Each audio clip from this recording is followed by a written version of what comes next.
In 1945, August 17 to be precise, an interesting book was written and published by George Orwell in England. The title of that book is Animal Farm. I read that book some time ago. It was introduced to us by our teachers. We're asked to read the book and then look at the lessons from the book. And that book is truly, truly interesting. Let me just sum it up like this. The book tells a story of a group of animals that were in a farm being managed by the farmers. The animals within themselves felt being maltreated by the owners of the farm. And this apathy, or rather discontent, was pushed by the pigs, because then it was assumed that the pigs were the most educated then. So they pushed that narrative that they were being maltreated. So they pushed for equality, according to them. And this idea of equality was sold to the other animals, that yes, they can be equal with the farmers, the owners of the farm. You see, they were able to manipulate these animals to believe that they can be equal if they rule themselves. And the other animals joined in that narrative. It was pushed and it led to revolution, and the owners of the farm were pursued out of the farm. Then the onus now lies on the pigs who started the revolt, who started the revolution. The pigs now became the leaders of these animals. Ironically, as it progressed, the animals they observed, they begin to notice that what these pigs sold to them, that we can be equal, was not true. Because under the leadership of the pigs, it became worse. They lost their right, they lost everything they were entitled to, and it was worse than it was when the farmers was in charge. And the name of the pig that was in charge is Napoleon. So today we'll be looking at some lessons we can learn from that book, Animal Farm. Lessons we can learn because it is still prevalent today that we still have such narrative with people selling ideas for us, trying to revolt, trying to revolutionize our thinking or our society. They end up being worse than it was before. When we are promised better government, we're promised change, we're promised equality, we're promised representation. At the end of it all, we left worse off than we were before. So we'll be looking at some lessons we can get from that book, The Animal Farm. What are the lessons? Let's start with this first. The first lesson I want to share with us is the dangers of being indifferent to those in authority. You see, the animals were indifferent to whatever the pigs were doing, whatever Napoleon was doing. They were like, he's one of us, so he can do whatever he wants. And that led them to that cauldron where they later landed. You know, most times we have this challenge in this contemporary society. We are so indifferent to the policies, we are so indifferent to people, to abuse of power of those in authority. You see, when you are indifferent, when you don't challenge those policies that are detrimental to humanity, you are bound to fall victim. You know, most times we say, it doesn't concern me, but it concerns you in the long run. So the first lesson is a lesson about being indifferent to those in authority. The second lesson is question those that seek for position of authority. Question their resolve to rule, question their idea or their decision or their motivation to rule. You know, most times people come, they promise us one good government or the other, they promise us change. We don't question the decision behind their action.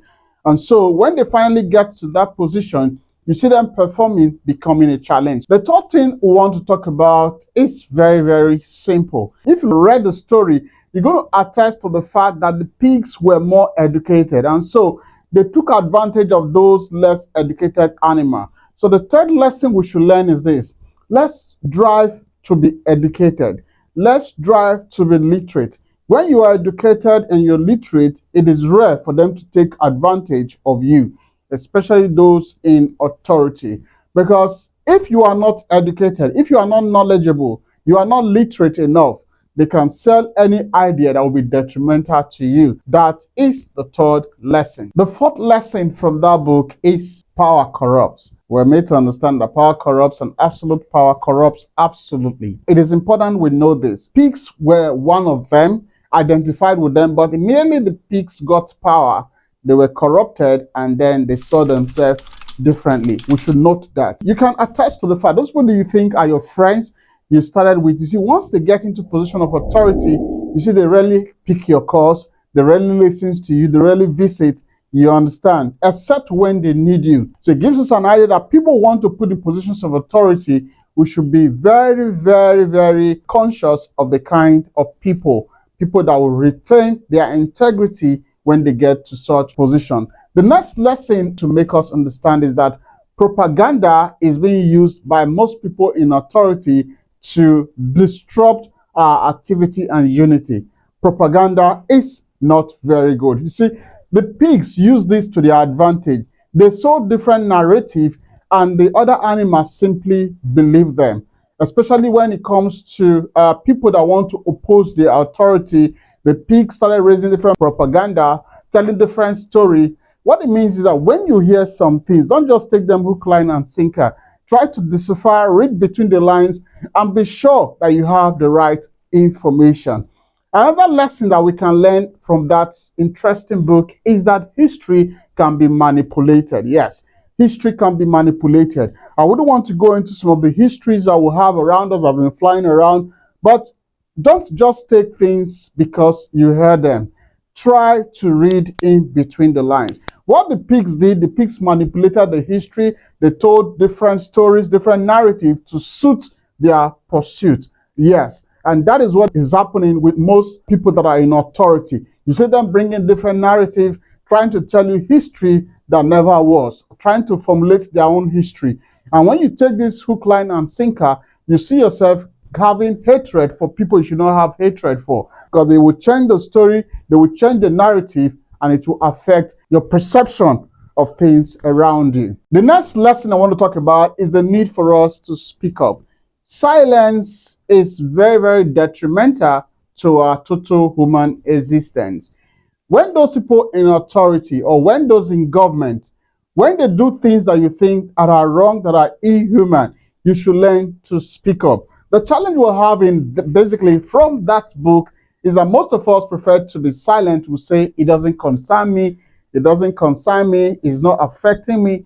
If you keep quiet in the face of oppression, definitely it will get to you sometime. So being silent or observing silence in the face of oppression is not very good. If the animals, if they had spoken up, if they'd taken time to speak out, it would not have been like it was, like it ended. Another lesson from that interesting book is that equality is essential. Yes, it is important we push that narrative that equality is essential. When you live in a society like that, the book Animal Farm, the society, equality was used as a weapon. That's what the pigs used to gain access, to gain control of other animals, but that was not pushed. So you can see that equality can help us achieve whatever we want to achieve, if really it is put into practice. So wherever you are, wherever you find yourself, try to push for equality. And when you see people's rights being trampled upon, it's an opportunity for you to speak out and say the right thing. The last thing we want to talk about, which is very, very important, though not different from what we've shared, is that every day we face that same challenge as represented in that book, Animal Farm, that was written in 1945. Every day we face that challenge of people abusing power, of people using us to climb the ladder and they take advantage of people around them, or people being indifferent, or people being silent in the face of oppression. It is important we know this. Until we rise up and speak out, until we take the necessary action, until we question authority, we will continue to revolve round the circle we find ourselves. You see, government does not just change by we thinking, or we assuming, or we presuming, or we saying it should change.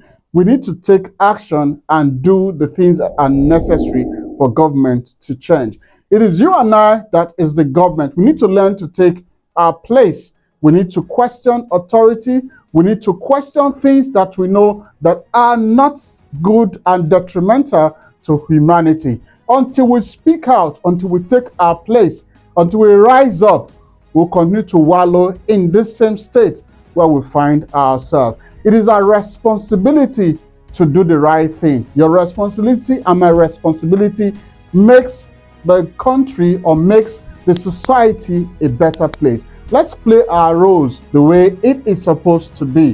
When we function rightly and ensure that we don't fail in any responsibility that is given to us, you see, our society will be better off, the country will be better off. Remember, if you've not read the book Animal Farm, I will recommend such book for you to go read and then form your own opinion. I'm going to stop here for now. Remember to like, comment, and don't forget to share. Thank you.